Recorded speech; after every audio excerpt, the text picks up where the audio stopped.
वक्रतुंड महाकाय सूर्यकोटि समप्रभ निर्विघ्नं कुरु मे देव सर्व कार्येषु सर्वदा।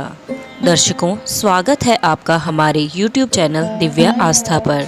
गणेश भगवान आपकी हर मनोकामना को पूर्ण करें। आज हम अपनी वीडियो में जानेंगे विभुवन संकष्टी चतुर्थी व्रत कथा, इसका शुभ मुहूर्त, पूजा विधि और कुछ मंत्रों के बारे में। वैसे तो हर महीने की चतुर्थी तिथि को भगवान गणेश जी की पूजा अर्चना की जाती है, लेकिन सावन मास में पड़ने वाली संकष्टी चतुर्थी का व्रत बेहद ही खास माना जाता है। हिंदू पंचांग के अनुसार 4 अगस्त 2023 यानी कि शुक्रवार को विभुवन संकष्टी चतुर्थी का व्रत रखा जाएगा। धार्मिक मान्यताओं के अनुसार संकष्टी चतुर्थी के दिन भगवान गणेश जी की विधिवत पूजा अर्चना की जाती है। इस दिन शाम को चंद्रमा को अर्घ्य दिया जाता है। आइए जानते हैं कि विभुवन संकष्टी चतुर्थी व्रत के लिए शुभ मुहूर्त, पूजा विधि, मंत्र आदि क्या हैं। पंचांग के अनुसार सावन कृष्ण पक्ष की चतुर्थी तिथि 4 अगस्त शुक्रवार को दोपहर 12:45 से शुरू होगी। चतुर्थी तिथि का समापन 5 अगस्त यानी कि शनिवार को सुबह 9:39 पर होगी। ऐसे में चतुर्थी का व्रत 4 अगस्त को ही रखा जाएगा। इसके अलावा इस दिन पूजा के लिए शुभ मुहूर्त 4 अगस्त को सुबह 5:39 से 7:21 तक है। दूसरा शुभ मुहूर्त सुबह 10:45 से दोपहर 3:52 तक रहेगा। ध्यान रहे कि इस दिन चंद्रोदय का समय रात 9:20 का है। अब आइए जानते हैं हम विभुवन संकष्टी चतुर्थी की पूजा विधि क्या है। संकष्टी चतुर्थी के दिन सुबह उठकर सबसे पहले स्नान करें, इसके बाद सूर्य भगवान को जल अर्पित करें, फिर भगवान गणेश जी की पूजा शुरू करें। पूजन के दौरान भगवान गणेश जी के सामने घी का दीपक जलाएं। इसके बाद गणेश जी को सिंदूर, जनेऊ, फल, फूल, मोदक इत्यादि अर्पित करें। साथ ही गणपति को 21 दूर्वा की गांठ अर्पित करें। विभुवन गणेश चतुर्थी व्रत कथा को सुनिए या पढ़िए। फिर भगवान गणेश जी की आरती करें। पूजन के अंत में भगवान गणेश जी को अपनी मनोकामना कहें और जाने अनजाने में हुई गलतियों के लिए क्षमा प्रार्थना करें। ध्यान रहे कि भगवान गणेश जी की आरती के बाद गणेश चालीसा का पाठ करना बेहद लाभकारी होता है। अब हम शुरू करते हैं संकष्टी चतुर्थी की व्रत कथा। अधिक मास कृष्ण गणेश चतुर्थी व्रत कथा। चंद्रसेन नामक राजा की कथा। स्कंद कुमार कहते हैं कि समस्त ऋषियों, आप लोग पुराण में वर्णित मंगलदायिनी कथा को सुनिए, जिसमें गणेश जी के व्रत के महात्म्य का जिस प्रकार वर्णन किया गया है। हे द्विजवरों, जिस समय पांडु पुत्रों को वनवास हुआ, वे सब धर्मपरायण और कृष्ण की उपासना करते थे। एक समय की बात है कि अपनी इच्छा से भ्रमण करते हुए व्यास जी उन लोगों की कुटिया पर आए। व्यास मुनि को देखकर सभी करबद्ध हो उनके सम्मुख खड़े हो गए और कहने लगे, आपके दर्शन कर हम लोग धन्य हुए, साथ ही हमारी कुटिया भी। आपके पदार्पण से हमारा जीवन आज धन्य हो गया है। आज हम लोगों का सब कुछ सफल हुआ, क्योंकि आपका दर्शन संपूर्ण कष्टों का निवारक है। आपने हमारी कुटिया में पदार्पण किया है, अतः हम लोग आपका स्वागत करते हैं। हम लोग राज्यच्युत होकर भी आज अपने को धन्य मान रहे हैं। ऐसा कहकर पांचों पांडव भीमसेन, युधिष्ठिर, अर्जुन, नकुल और सहदेव उन्हें प्रणाम कर उनके सामने खड़े हो गए। पाद्य, अर्घ्य, आचमन और आसन प्रदान कर द्रौपदी ने हाथ जोड़कर उनसे कहना प्रारंभ किया, हे मुनिवर, मैं राजरानी होकर भी दुर्योधन की भरी सभा में केश पकड़कर अपमानित हुई हूँ और वनवासिनी बन गई। अब मैं क्या उपाय करूं जिससे हमारे सभी क्लेशों का शमन हो तथा हमारे शत्रुओं की पराजय हो। इस प्रकार युधिष्ठिर द्रौपदी के संकटनाशक उपाय पूछने पर सर्वज्ञ व्यास जी ने कृपा पूर्वक उन्हें उपाय बतलाया। हे महाराज, इस समय संपूर्ण विश्व में आपके जैसा कोई और दूसरा धर्मात्मा नहीं है। मैं आपसे ऐसे व्रत का वर्णन करूंगा जिससे आपके समस्त दुखों और कष्टों का निवारण होगा। वह व्रत शुभदायक, फलदायक, दिव्य और पृथ्वी पर सभी मनोरथों को पूर्ण करने वाला है। इस व्रत को करने से विद्यार्थियों को विद्या और धनार्थी को धन का लाभ होता है। इस संबंध में एक प्राचीन उपाख्यान का वर्णन करता हूँ। हे युधिष्ठिर, आप ध्यान पूर्वक सुनिए। प्राचीन काल में सतयुग में चंद्रसेन नामक एक राजा हुए। वे अपनी रानी के साथ दीक्षा लेकर परिवार सहित रहते थे। वे अपने स्वजनों, अपने पुत्रों और कुटुंबियों के साथ आनंद पूर्वक निवास करते थे। सौभाग्य से उनकी रानी बहुत ही गुणवती और पतिव्रता थी। हे राजन युधिष्ठिर, उनका नाम रत्नावली था। वह पतिव्रत का पालन करने वाली थी। स्कंद कुमार जी कहते हैं कि हे मुनिवरों, राजा और रानी में परस्पर प्रगाढ़ प्रेम था। एक दिन दैवयोग के शत्रुओं ने उनके राज्य को हस्तगत कर लिया। शत्रुओं ने राजा के कोष पर अधिकार करने के साथ ही सेना पर भी आधिपत्य जमा लिया। राजा का साथ अपने भाई बंधुओं से छूट गया। राज्य भ्रष्ट होकर राजा अपनी रानी रत्नावली के साथ वन में चले गए। एक ही वस्त्र में लिपटे वे दंपति भूख प्यास से विकल हो गए। हे युधिष्ठिर, रानी रत्नावली के साथ राजा अकेले वन में भटकने लगे। क्षुधा पिपासा से पीड़ित होकर वन में चलते चलते उन दोनों को सूर्यास्त हो गया। उस भयंकर वन में शेर, बाघ, चकवा, बगुला, कोयल और सारस रहते थे।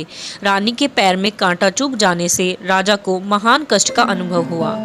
उस वन में घूमते हुए राजा ने प्रातःकाल महर्षि मार्कंडे को दूर से ही देखा। धीरे धीरे चलकर वहां तक पहुंचे और उन्हें दंडवत किया। उनकी पत्नी ने श्री मुनि को बारंबार प्रणाम किया। वन में विराजमान तपस्वी एवं जितेंद्रिय मुनि मार्कंडे जी से हाथ जोड़कर राजा ने कहा। राजा ने पूछा कि हे पूज्यवर, मैंने पूर्व जन्म में ऐसा कौन सा पाप किया था जिससे मेरी राज्य लक्ष्मी शत्रुओं द्वारा छीन ली गई है। मार्कंडे मुनि ने उत्तर दिया कि हे राजन, आप अपने पूर्व जन्म के वृतांत को सुनिए, मैं बतला रहा हूँ। एक बार शिकार के लिए आप गहन वन में चले गए। हरिण, चीते और खरगोश का शिकार करते करते उस वन में रात हो गई और अधिक मास की चतुर्थी आ गई। उस वन में आपने एक सुंदर सरोवर देखा और उसके किनारे लाल रंग की साड़ी पहने हुए नाग कन्याओं को देखा। वे सब गणेश जी की पूजा कर रही थी। यह देखकर आपको बड़ा आश्चर्य हुआ। वहां जाकर पहुंचकर बड़ी विनम्रता पूर्वक पूछा, हे स्वर्गगामिनी देवियों, गणेश जी की पूजा कैसे करनी चाहिए, मुझे बतलाइए। हे ललनाओं, इसका प्रभाव बतलाइए, क्योंकि मैं भी पूजन करना चाहता हूँ। नाग कन्याओं ने उत्तर दिया कि आप गणेश जी की पूजा कीजिए, इससे समस्त सिद्धियां प्राप्त होती हैं और नित्य ही शांति, पुष्टि, सुख, संतान एवं धन की वृद्धि होती है। राजा ने पूछा कि हे महिलाओं, गणेश जी की पूजा किस महीने में और किस तिथि को करनी चाहिए, इसमें किस वस्तु का दान देना चाहिए, इस पूजन की क्या विधि है, कृपा करके आप मुझसे कहिए।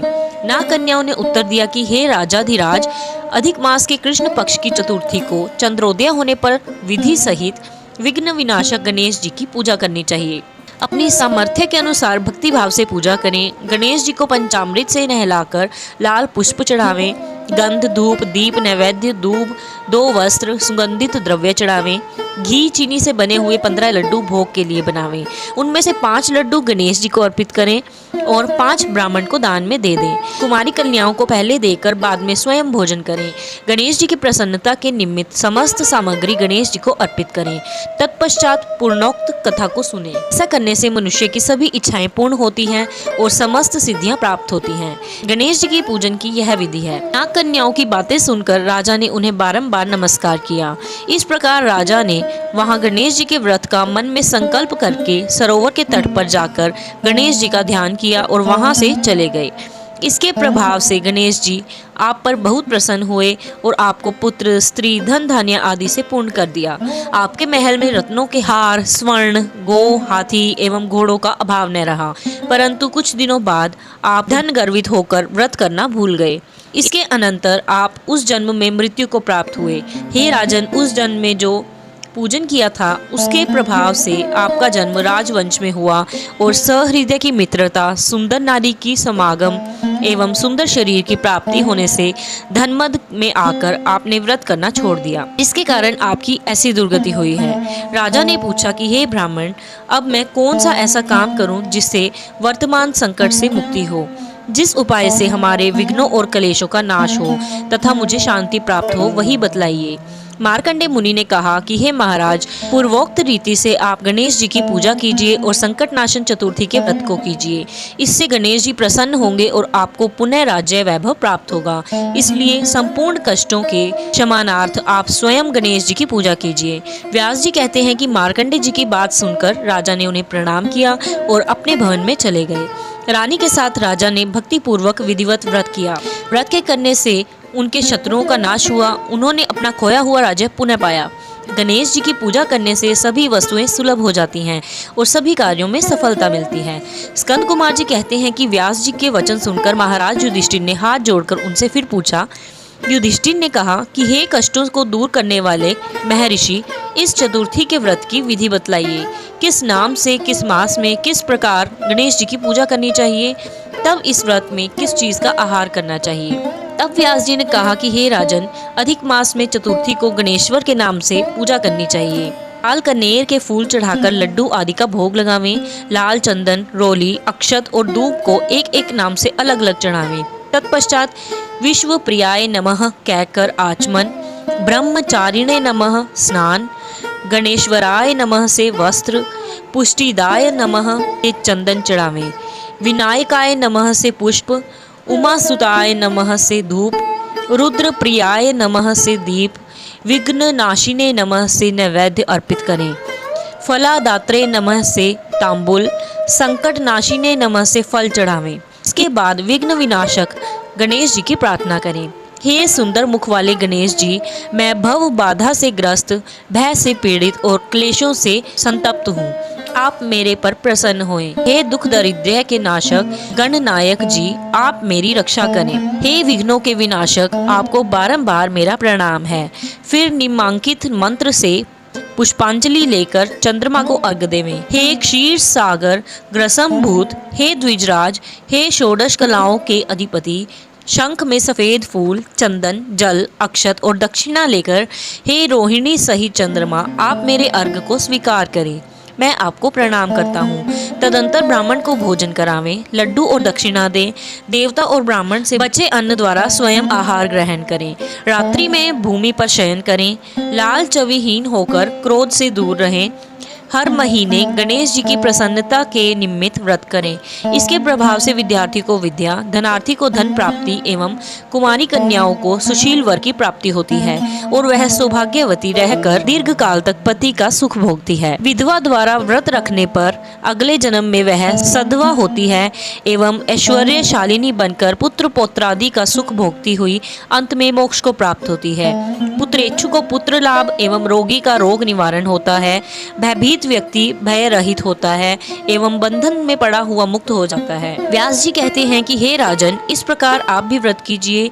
इस संकट नाशक चतुर्थी व्रत करने से आप गणेश जी की कृपा से अपने राज्य को पुनः हस्तगत कर लेंगे। जो मनुष्य भक्ति भाव से इस मंगलदायिनी पौराणिक कथा को सुनते या पढ़ते हैं, उन्हें परम सिद्धि, सुख, लोकोत्तर वैभव की उपलब्धि होती है। हे महाराजाधिराज, आपके प्रश्न के अनुसार मैंने संपूर्ण मनोरथों को पूर्ण करने वाले इस संकट नाशक गणेश चतुर्थी का विवरण सुनकर राजा युधिष्ठिर ने इस व्रत को किया।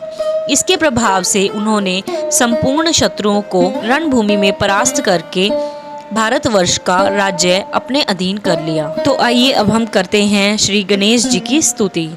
जय गणेश जय गणेश जय गणेश देवा, माता जाकी पार्वती पिता महादेवा। एक दंत दयावंत चार भुजाधारी, मस्तक सिंदूर सोहे मूसे की सवारी। जय गणेश जय गणेश जय गणेश देवा, माता जाकी पार्वती पिता महादेवा। अंधन को आँख देत कोडिन को काया, बांझन को पुत्र देत निर्धन को माया। जय गणेश जय गणेश जय गणेश देवा, माता जाकी पार्वती पिता महादेवा। हार चढ़े फूल चढ़े और चढ़े मेवा, लड्डुअन का भोग लगे संत करे सेवा। दीनन की लाज रखो शंभु सुतवारी, कामना को पूरा करो जग बलिहारी। जय गणेश जय गणेश जय गणेश देवा, माता जाकी पार्वती पिता महादेवा। ओम गम गणपते नमः। तो दर्शकों, यह थी अधिक मास कृष्ण गणेश चतुर्थी व्रत कथा। अगर आपको यह वीडियो पसंद आई हो तो प्लीज़ इस वीडियो को लाइक कीजिएगा, अपने फ्रेंड्स और रिलेटिव्स के साथ शेयर ज़रूर कीजिएगा और आप अगर इस चैनल पर नए हो तो इसे सब्सक्राइब ज़रूर कर लीजिएगा ताकि आपको आने वाली हर एक वीडियो का नोटिफिकेशन मिल सके। और कमेंट बॉक्स में ज़रूर लिखिएगा ओम गम गणपते नमः। धन्यवाद। ओम नमः शिवाय।